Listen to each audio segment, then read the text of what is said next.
የህብስት ጓደኛ በአምላክ መጠጥ ውስጥ አድርጋ አብረው ተኛች። ጠዋት ሲነሳ ያየውን በጣም ማመን ያቃተው። ምን እንደተፈጠረ ሲጠይቃትም እሷን በተደጋጋሚ ጊዜ ይሄ ነገር እንዳይፈጠር ብትለምነውም ነገር ግን አሻፈረኝ ብሎ እንደሆን ተናግረዋለች።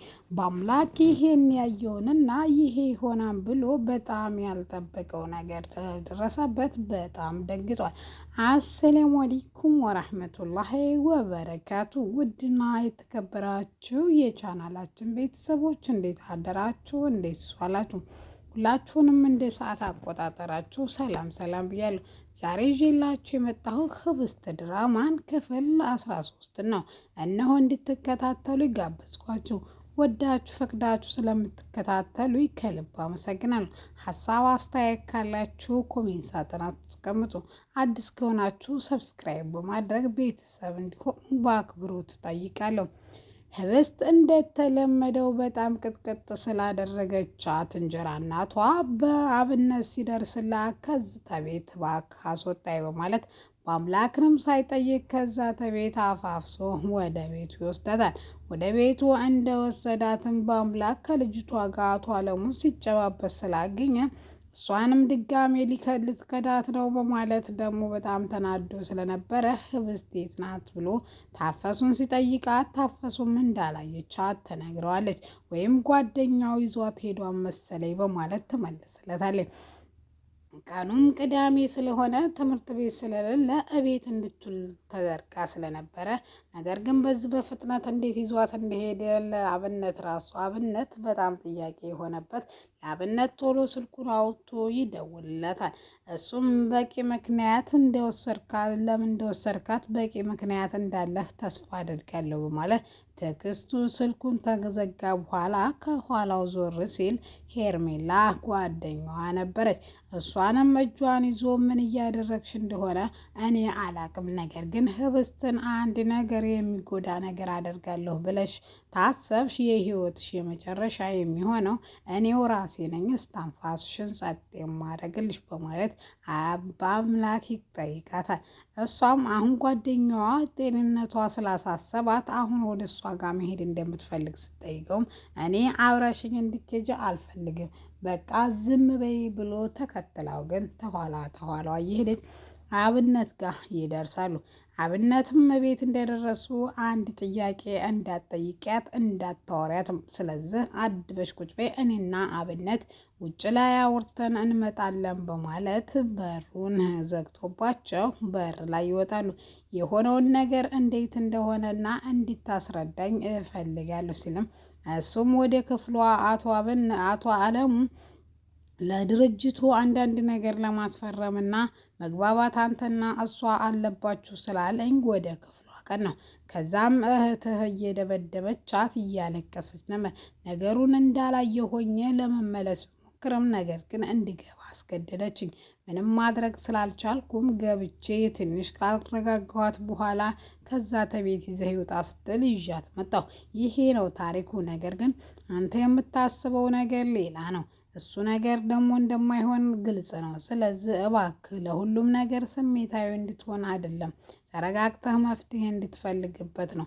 በተደጋጋሚ እንደምትመታትና ባለፈው ጀምሮ እንደመታቻ አብነት ለአንተ እንዳትነግረው ራሱ አስገድዳይ ነበር። በአምላክ ይህ ውሻ ይቺ ክፉ እያለ መቀባጠሩን ይቀጥላል። ወሬያቸውን ከቀጠሉ አዲስ ነገር እናለ። ስለዚህ ቤቱ ገብተን እንነጋገር ቢለውም እዚች ልጅ ያለችበት ምንም ነገር መነጋገር አንችልም፣ ምክንያቱም ታቶ አለሙ ጋር ስትጨባበጥ አይቻልታለሁ። በምንና እንዴት ጉዳዩ እንደሆነ በግልጽ አላቅም። ስለዚህ ቆይ እሷ ትሄድ በማለት ሄርሜላን ከዛ እንድትሄድ ካስገደዳት በኋላም ውጭ ላይ እኔ ልሸኛት ሲል አብነትም በአምላክ እሷ እንደሚሸኛት እሱ እንደሚሸኛት ይነግረውና በር ላይ እንደደረሱም እንዳለሙ ጋር እንዳሽለጠለጣትና ምን ፈገግ እንዳስባላት ሲጠይቃትም እናቴን በጣም በሽተኛ እንደሆነችና እሱ ደግሞ በርከት ያለ በአካውንት ገንዘብ እንዳስገባላት እሷም እጇን ዘርግታ ሰላምታና ወይም መልካም ስራነትና ለመልካምነቱ ምስጋና የሚሆን ሰላምታ እንጂ ሌላ ነገር ምንም ነገር አይደለም ስትል ተናግረዋለች። እሱም ምንም ይሁን ምንም እኔ አይመለከተኝም፣ ብዙ ያልጠየቅኩሽን አትቀባጥሪ። ነገር ግን ህብስቴን የሚጎዳ ነገር ያደረግሽ ቀን እኔው ራሴ ነኝ ትንፋስሽን የማቋርጥልሽ በማለት በጣም እየጮኸባትና ቆይ ይሄን ያህል እኔ ምን አድርጌህ ነው? እኔ እኮ በጣም ነው የምወዳት፣ የልጅነቴ ጓደኛዬ ናት፣ እንዲሁም እህቴ ናት ማለቷን መቀባጠሯን ጀመረች። አሁን አፍሽን ዘግተሽ ወደ ቤትሽ ሂጂ በማለት ጥሏት ሲሄድም እሷም እኔ እዛ ቤት የመቀመጥና ይሄን አላልቅ ያለው ሀብታችሁን እኔ የምጠቀምበት ይሆናል። ኤቲኤም ካርዴ ወይም መግቢያ ካርዴ የምትሆነውም አንተ ነህ እዛ ቤት በማለት ትዝትበትና ወደ ቤቷ ትመለሳለች። ከዛም ሰዓታቶችም ሳይቆጠሩ አብነት ቤት ገብተው ምን እንደተካሄደ ይጠይቃታል ወይም ይጠይቀዋል።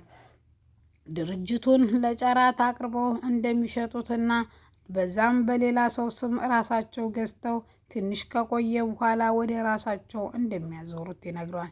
ይሄ ነገር በፍጹም አይሆንም ብላ ብትከራከርም ምንም ማድረግ እንደማችና አንድ ነገር የምናስበው ነገር ቢኖር አንቺ ጋር ብር ስላለ እኔም ጋር ስላለ ተጫራታው ስንት ብር እንደመደቡ አይተን እነሱ በምንበልጥበት አማካኝነት ድርጅቱን በሌላ ሰው ስም ገዝተን መልሰን ለራሳችን ማድረግ ነው በማለት መልሱን ይሰጣታል።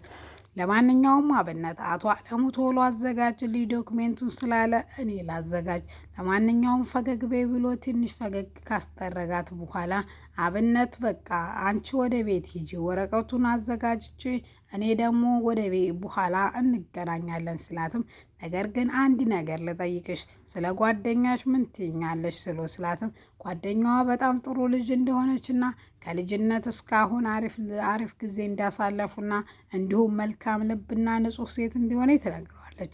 እሷ ጉዷን መቻወቀኝ። እንደዛ ከሆነማ ሽማግሌዎቹን አሁን ልላክ ሲልም ሽማግሌዎቹን የምትልከው እንዴት ነው በማለት ደርበብና ግርማ ሞገስ ያላቸው ናቸው እያሉ ቀልዳቸውን ይጀምራሉ። ወደ ቤትም መሄድ እንዳለባት ይነግራትና በአምላክ ይዟት ሲሄድም ልክ በር ላይ ስደርስ እንጀራ እናቷ በጣም እየተቆጣችና እየተበሳጨች የት እንደሄደችና ይሄም መዞር ደግሞ ቅዳሜ ደግሞ መዞር እንደለመደችና እንዲሁም ይችነ ካረገች ብለሽ ለአምላክ ነገርሽው ስትላትም እሷ ምንም ነገር እንዳልነገረችውና ደግሞም እንደዚህ ለምን እንደምጠላው እንደምጠላት ትጠይቃትም አንቺ ምንሽ ይወደዳል? አንቺ እኮ በቁምሽ የሞትሽ ነሽ በማለት ታበሳጫታለች። ከዛም ወደ ክፍሏ እንድትወስዳት ፋንቱን ካደረገች በኋላ ትንሽ ከቆየች በኋላ አቶ አለሙን እንዲህ በማለት አንተ በጣም ቆሻሻና ዝቃይ ሰው ነህ፣ ምንም ህሌና የሚባል ነገር የለህም። ለሀብት ብለህ ልጅህን እንደዚህ ዊልቸር ላይ የምታሰቃይ ሰውዬ፣ ስለዚህ አንተን መቼም አላከብርህም። እኔ ክብር ስለማላቅ ሳይሆን አንተ ክብር ስለማይገባ ነው። ሁሉም በቦታውና በጊዜው ሲሆን ያምራን በማለት ጥሎት ይወጣል። በጣም ተበሳይቶና ተናዶ ለታፈሱ ጠርቶ ቡና እንድታፈላለስ ሲነግረውም ሚስቱን አንድ ነገር ማማከር እንዳለበት ትዝ ብሎት ወደ ክፍሏ ሄዶ አንድ ነገር ላማክርሽ ነው በማለት መልስ ይሰጣታል።